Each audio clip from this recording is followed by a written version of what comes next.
Find the exact value of cosecant 5 pi over 3. First step is find 5 pi over 3. So 5 pi over 3, isn't that 1 2/3?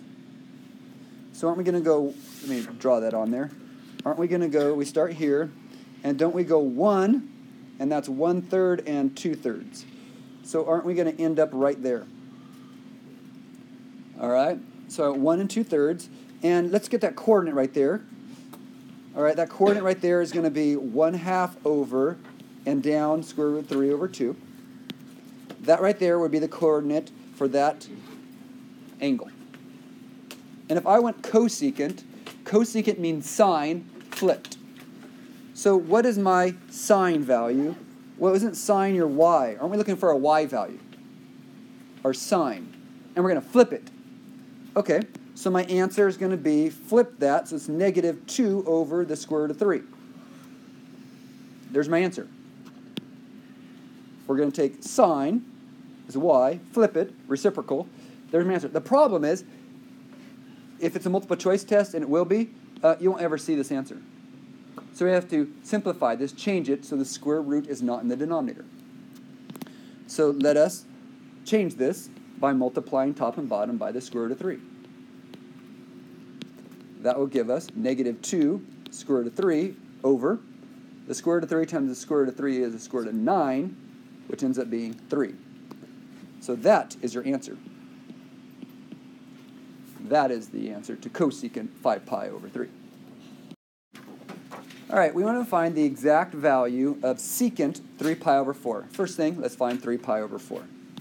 So for 3 pi over 4, we start here. 3/4 means I'm going to go, that's 1/2.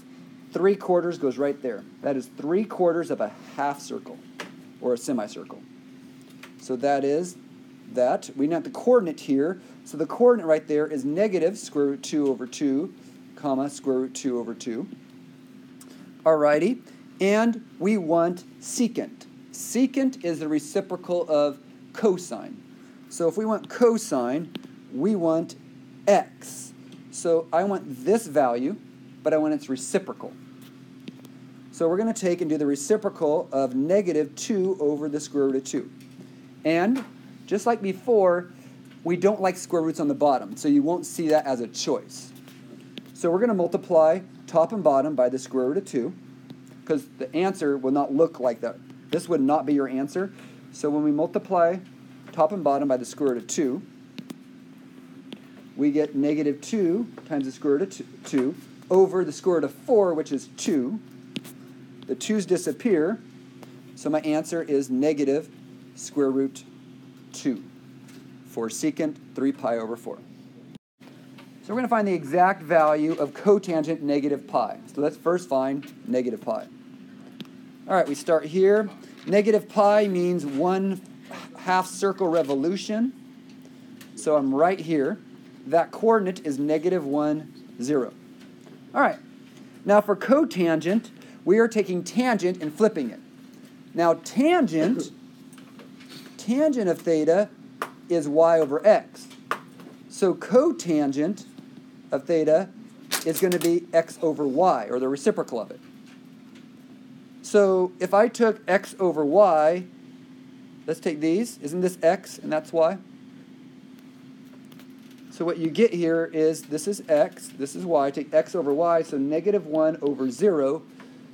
You can't divide by 0, can you? So my answer, when I can't divide by 0, is an undefined.